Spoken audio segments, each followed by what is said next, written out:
Il faut reconnaître qu'il y a un retard d'usage. On évalue à 25% le pourcentage de la population africaine qui utilise l'Internet mobile. Si on rapporte à la population adulte, on est à 42%, mais ça reste des chiffres qui sont bien inférieurs aux chiffres en France, par exemple. Bonjour Max Cuvelier. Bonjour. Vous êtes représentant de l'association GSMA qui est organisatrice du Mobile World Congress. Mobile World Congress de Barcelone que tout le monde connaît, qui a lieu chaque année en Espagne. Et puis, on se parle aujourd'hui pour le Mobile World Congress de Kigali qui a lieu au Rwanda du 17 au 19 octobre. C'est la 2e édition. À quoi ressemble le Mobile World Congress de Kigali ? Alors, le Mobile World Congress de Kigali, c'est vraiment le lieu où on rassemble non seulement les représentants du secteur privé, qui sont les membres de la GSMA et notre univers habituel, mais aussi l'ensemble des acteurs du secteur public. Ça peut être des représentants de gouvernement, ça peut être des régulateurs, par exemple, des représentants de banques centrales, et de manière plus générale, l'écosystème de la tech en Afrique à travers les startups qu'on finance directement via les fonds d'innovation de la GSMA, mais un écosystème beaucoup plus large. Donc il faut penser à vraiment une version localisée de Mobile World Congress Barcelone, mais spécifiquement à Kigali et concentrée complètement sur l'Afrique.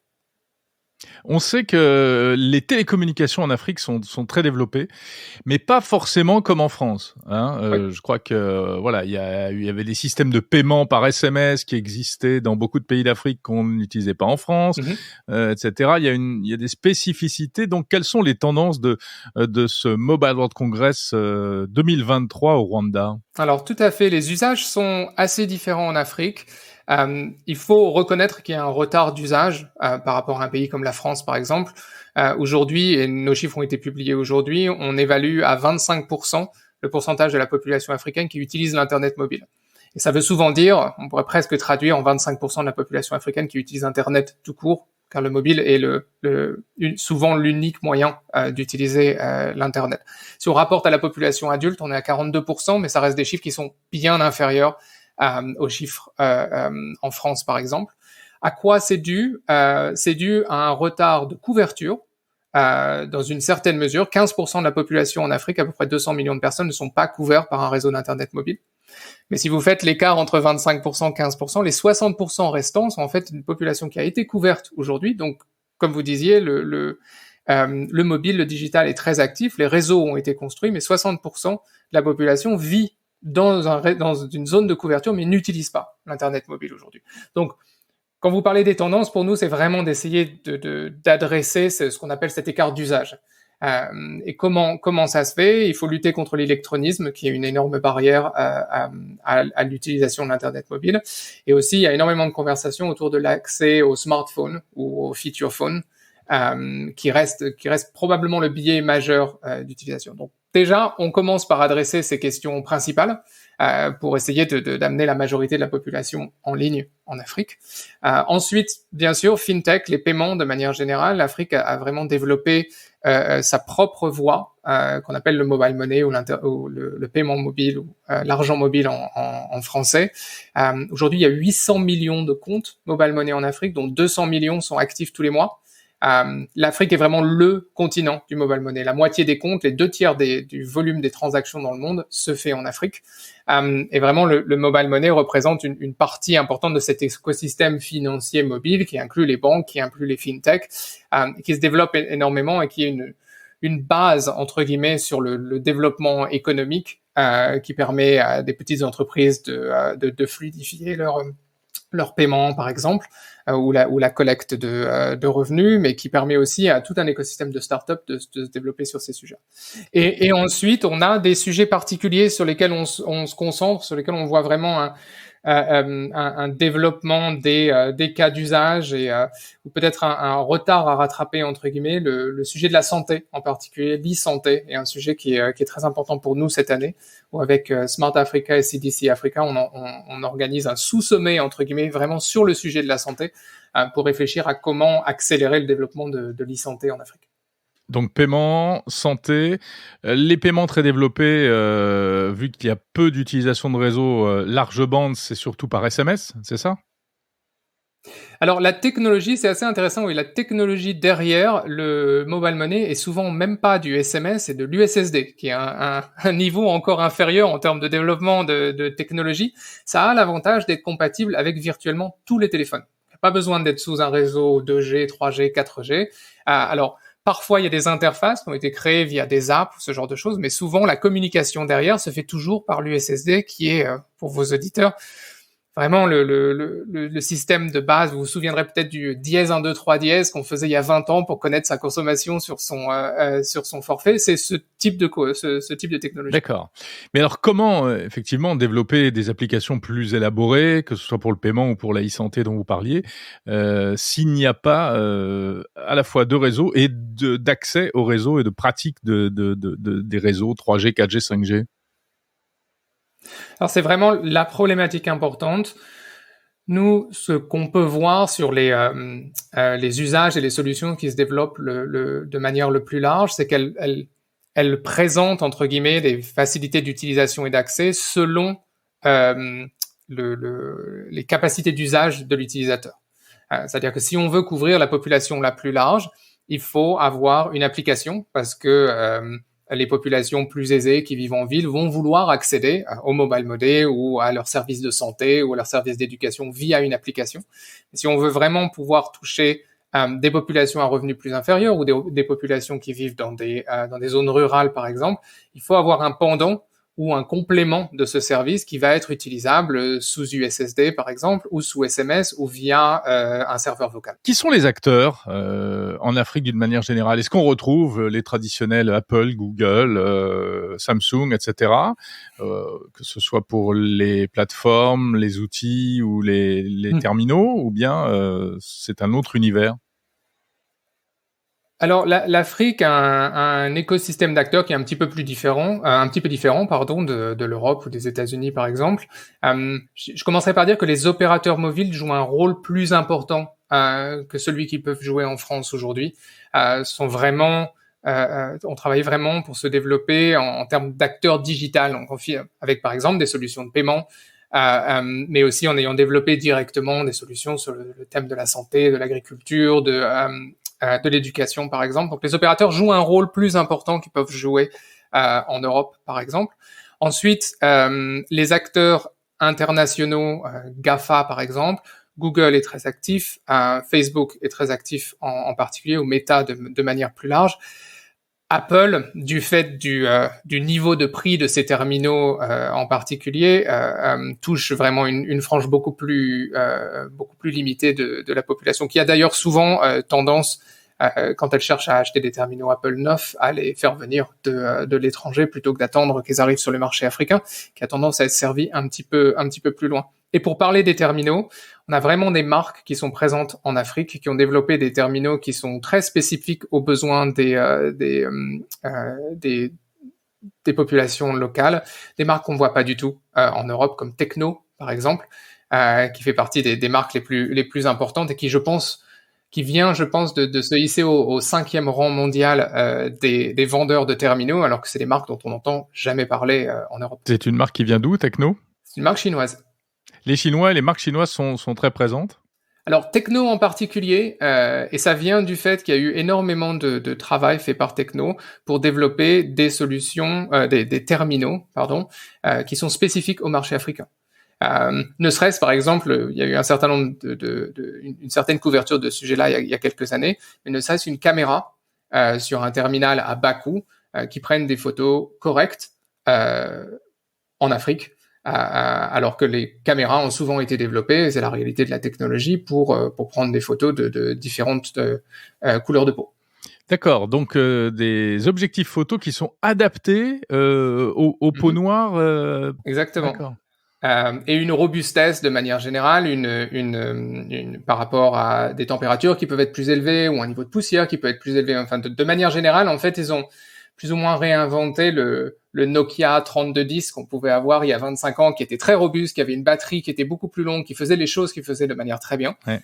pour s'adapter aux besoins et aussi aux revenus disponibles de beaucoup d'Africains. Est-ce qu'en général, il y a plutôt une appétence ou des réticences par rapport aux technologies?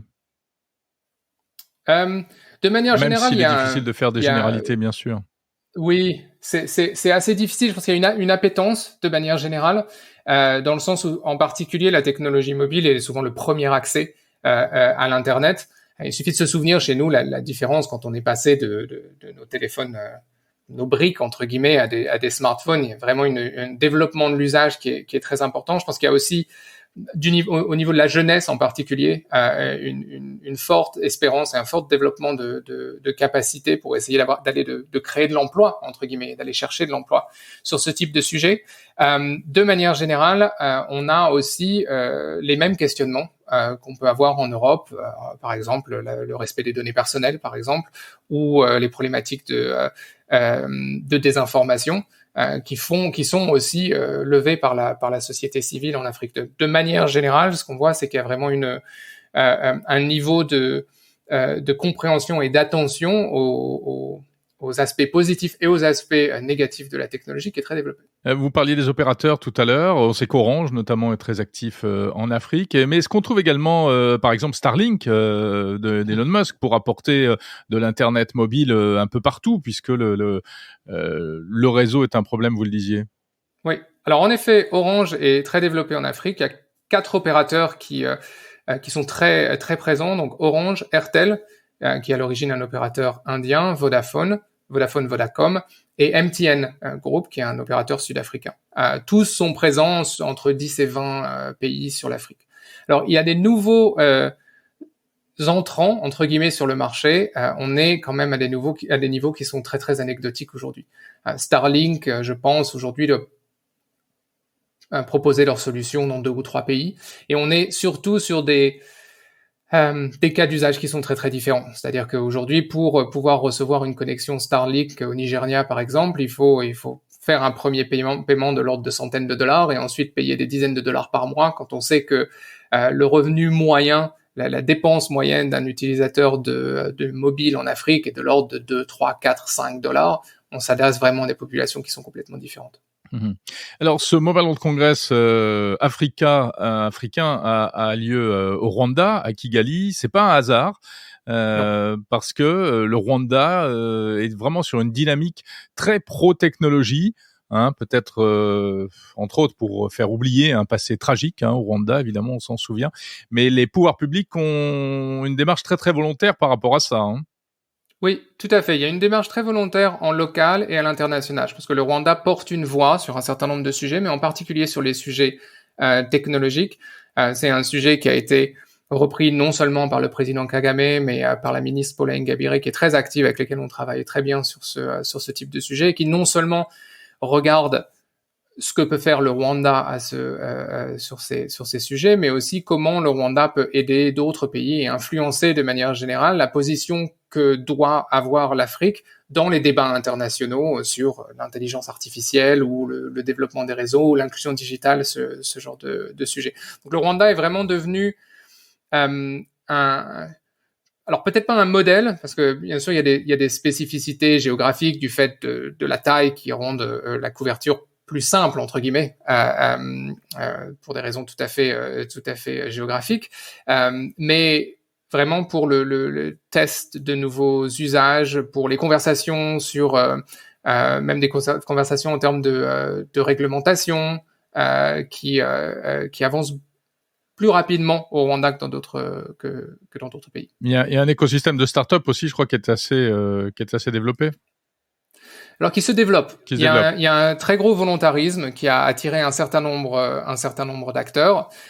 Forcément, du fait de la taille du marché local, le développement se fait un petit peu plus doucement que ça peut se faire à Nairobi ou à Lagos, mais il y a vraiment un volontarisme et une communauté qui se crée au Rwanda. Je reviens un instant aux usages et puis à ce qu'on peut avoir dans ce Mobile World Congress de Kigali.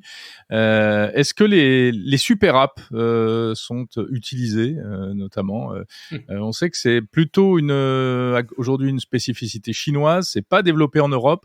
Est-ce que qu'est-ce qu'il en est en fait au Rwanda et dans d'autres pays d'Afrique?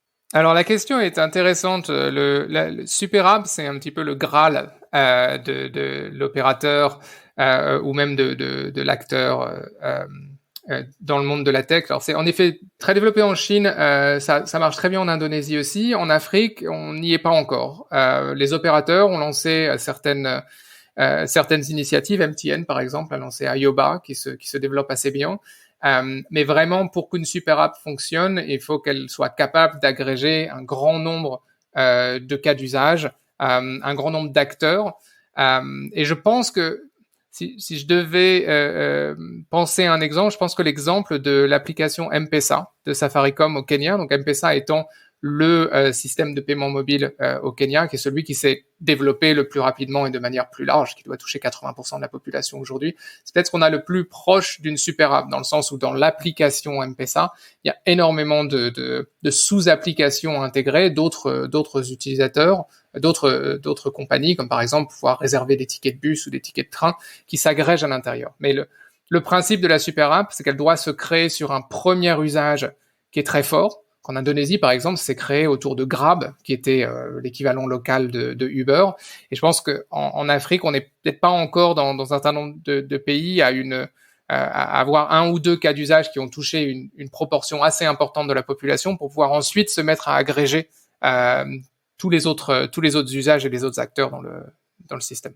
Encore une question, Max Cuvelier. Est-ce qu'il y a une ou deux choses en particulier qui vous ont frappé, qui retiennent votre attention, qui seront présentées lors de ce Mobile World Congress? Une conversation sur le sujet des smartphones et des terminaux qui vraiment s'accélère. Alors, comme j'ai expliqué, c'est une des barrières principales, si pas la barrière principale à l'utilisation de l'Internet mobile en Afrique aujourd'hui. Et beaucoup d'acteurs, publics et privés, se mettent maintenant autour de la table pour essayer de trouver des solutions, que ce soit des terminaux moins chers. C'est difficile de faire baisser le prix du terminal en dessous de $30, en particulier pour un feature phone, qui est le niveau en dessous du smartphone. Mais de réfléchir à des incitations en termes de réglementation, mais aussi des incitations financières pour essayer de combler ce trou aujourd'hui. Je pense que c'est vraiment des conversations qu'on avait sur les dernières années, mais qui aujourd'hui se concrétisent vraiment. Donc j'attends pas mal sur ce sujet-là. Et personnellement, on a une vingtaine des startups qu'on accompagne en Afrique à travers de nos fonds d'innovation qui seront présents à Kigali, et c'est toujours pour moi une source d'inspiration. Qui est très important. On parle souvent de retard, mais est-ce que vous pensez à l'inverse qu'il y a des choses qui sont actuellement en gestation ou qui sont en pratique en Afrique qui pourraient s'exporter, qui pourraient nous intéresser aujourd'hui en Europe, par exemple? Alors c'est une question qui revient souvent. Je pense que l'exemple clair est celui du paiement mobile. De la mobile money, c'est quelque chose qui a commencé en Afrique il y a 15 ans, et ce qu'on a pu voir en France, par exemple, Orange Bank, ont été inspirés de ce qu'Orange a fait sur une douzaine de pays en Afrique. Pour moi, c'est un très bon exemple. Je pense que le sujet du climat et de la technologie verte est celui dans lequel j'ai le plus d'espoir, dans le sens où les solutions sont créées à partir de problèmes locaux qui sont très importants. Ça peut être comme par exemple l'accès à une assurance liée au climat pour les petits agriculteurs, ce genre de choses. Et je pense que c'est développé avec un niveau de contrainte en termes d'accès à technologie, en termes d'éducation des populations locales, en termes de manque de données, qui fait que si des usages se développent et commencent à passer à l'échelle, il y aura vraiment des choses à apprendre sur ce qu'on peut faire en Europe ou aux États-Unis. Les contraintes étant très importantes. Merci Max Cuvelier, représentant de la GSMA, à propos de ce Mobile World Congress qui se tient à Kigali, au Rwanda, du 17 au 19 octobre.